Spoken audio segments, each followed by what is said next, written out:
Conservative commentator Ann Coulter appeared on Vivek Ramaswamy's podcast this week. During that conversation, she made a stunning admission that she would not vote for Vivek, despite largely agreeing with him, because he is Indian. Let's watch. I think has some thoughtful perspectives on the future direction of our country, of our conservative movement, and on this question of nationalism and national identity, somebody I've been fascinated by for a long time and have interacted with on social media, but for the first time we're having at least a live form conversation in the offline sense of it. It's Ann Coulter. So Ann, thanks for coming on, and I'm looking forward to our conversation today. Me too. Thanks for having me. That was a fantastic opening monologue. I, too, am a fan of yours. So I'm going to make a point of disagreeing with you so that it will be fun. You are so bright and articulate, and I guess I can call you articulate since you're not an American black. Can't say that about them. That's derogatory. And that was a great opening segment. Lots of things to talk about there. Oh, and I agreed with many, many things you said during, in fact, probably more than most other candidates when you were running for president. But I still would not have voted for you because you're an Indian. We'll get back to that. Vivek responded on X, writing, quote, Ann Coulter told me flat out to my face that she couldn't vote for me because you're an Indian, even though she agreed with me more than most other candidates. I disagree with her, but respect she had the guts to speak her mind. It was a riveting hour. Many took issue with Vivek's journalist Zed Jelani wrote on X, quote, okay, what level of simp is Vivek on here that he's like, well, she absolutely hates me for my ethnicity, but I really respect her.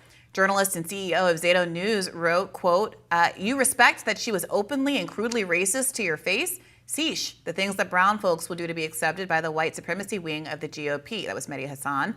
And co-founder of Based Politics, Brad Palumbo, wrote, so Ann Coulter is just racist and you don't even stand up for yourself in the face of blatant racism? Yeah, this was a tough one to try to parse, although I do think I kind of understand it. In this kind of alternative independent media landscape of which we are a part, admitting to being offended by someone being racist, even if they are blatantly and explicitly so, has been characterized as being sensitive or a snowflake, and your kind of merit in this space is all about how much you can withstand. Now, the irony of that is that it's people who are the subjects of racism that are being asked to do all the withstanding, among a bunch of, white male predominant members of this community that do all of the offending. And it's just your job to sit there and say, oh, I don't notice someone's being racist. If I say the word racist, they better be able to prove it because there's a body swinging from a tree with a Ku Klux Klan person standing nearby. Otherwise, you lose credibility in the space. And this seems to be the end point of where all that leads. Vivek sitting across from someone saying, I like you, but I will not vote for you because of your ethnicity. And him saying, yes, I respect that she had the guts to say a racism out loud. Yeah, I listened to a little bit more of that interview, and she then was saying, the reason she gave is that she thinks that immigrants from other parts of the world, including India, are hostile to American values, constitutional values, including the First Amendment, the Second Amendment, free speech, and gun rights. That's what I was going to get to. The problem with that being that Vivek is not even an immigrant. He was born in America. So if you're saying that you think, and again, she's admitting that she mostly agrees with him, so then she can't say that, well, I would fear you would be against my values on free speech and other things because you were brought into this country or something. That clearly doesn't apply to him because A, he is a stated someone who agrees with those values from your perspective and is not actually an immigrant. So then what else is it other than racism? What could it be other than racism? Which is why she certainly invited that accusation, and I don't know how you can get around it. It's as close rhetorically as the swinging noose as you can find. He's from Ohio. I don't know that it gets more American than that. Ohio has had more presidents, fun fact, I know because my mother is obsessed with talking about presidential factoids, than any other state in the country, although there was some debate about it, depending on, are you from there, if you're born there, if you move there, yada, yada, yada. But Ohio has that claim to fame.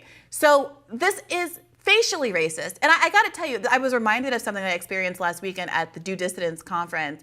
At one point, one of the we were arguing the merits whether Israel is a just war. I heard. And one of the other the people who are arguing that the siege on Gaza and the genocide there is in fact just, said, well, I asked about the right of return, and that's fundamentally what Palestinians have been arguing about for 75 years and wanting for 75 years. Is we can't have, he simultaneously argued, well, Israel is a democracy and great and better than the Arab world because we have Palestinians living here, but also you can't allow more Palestinians to come because Palestinians can't live side by side with Israelis. They're not like Danes. You can't have them immigrate to your country. They're not like Danes. Now, have you met every Danish person? Are you saying that every Danish person is more justified to immigrate to Israel than every Palestinian person? Even as you just now said, millions of Palestinians live in Israel peaceably side by side with Israelis. Like, you can't have it both ways. And the whole audience applauded. An audience full of people saw absolutely no issue with the idea that you would say because someone is Danish, a white European Dane, they are constitutionally by feature of their national identity and ethnicity, more suited to being allowed to immigrate to a place than every Arab person on the planet. And that, to me, is the same kind of facial flagrant racism that we see exhibited by her here.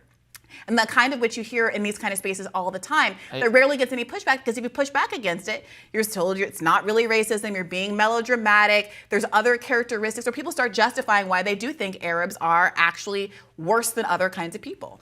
And they don't see that as racist. They think it's factual. Worse than other kind of people is pretty broad, but it could be the case and probably is. I mean, there are statistical differences in terms of various members of Democrat. I mean, it might very well be the case that Danish people, on average, are less have lower crime or higher education or higher because of not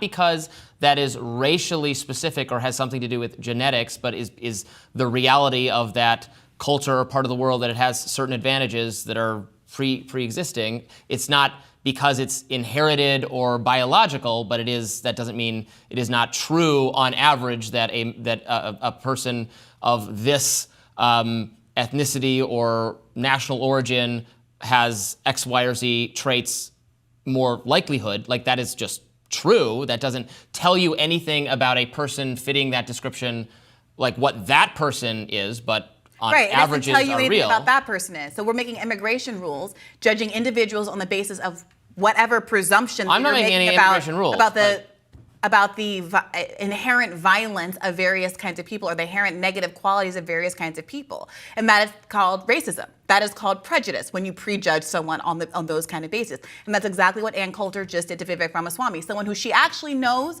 about, has read about, has listened to, and says that she affirmatively likes, but would not vote for him because of the race that he is. Okay, but we all do a certain amount of prejudging based on group characteristics, right? Because they are correct on some level. Like, you would rather be in a room with a bunch of lefties than Republicans, probably, because there are certain characteristics of those people. If I know them and their personality and their politics actually are that they are Okay, but if you don't know them and you just have to guess. No, I don't say a room full of white people and say I'd rather not be around them. I didn't say white people. Right, I said, but I did, because that's the issue here. Whether you're basing it on something you know about someone, like their politics, or whether you're basing it on their skin color. Ann Coulter said, "I know your politics. I like your politics, right, and she was I'm wrong, judging you but that on your doesn't mean skin that color." groups don't have characteristics to some extent. So this is the kind of defense that gets made in these spaces, and that's why Republicans have such a hard time getting people who are non-white to vote for them, because to be in this space, to be like the kind of people of color that get invited to these kinds of conferences, you have to be willing to sit there while people say things exactly like what Ann Coulter said to him and shrug and say, well, I respect it because it's such a bold thing to do. Ann Coulter actually is not very welcome in conservative media Well, this is what you said about Nick Fuentes too. So there's character after character. None of these people are representative, but they all happen to be there. And I'm telling you, I was just at a conference where one of the largest applause lines in the room was the idea that Danish people are constitutionally fit for immigration in a way that Arab Palestinians who have been kicked out of their home and been refugees for 75 years are not fit to return home, even though in the same breath one will argue that Israel is a wonderful place because Arabs and Jews live side by side peaceably. Well, I don't know about that comparison, but there are I do. people who It's want racist. the people and A lot of Americans want to take in immigrants with who are going to be worthy contributions to our society, who are hardworking, who have high IQs. Now, that is not only Danish people, obviously. That's a lot of Indian people as well. That's a lot of. It's not good enough for Ann Coulter. That's a lot of. Well, I'm not agreeing with Coulter. her on any level, but it is. It's not wrong. Everyone is not just absolutely and totally equal, and you can't tell anyone apart from anyone else. Come to America, where everyone is not equal. Okay, more Rising right after this.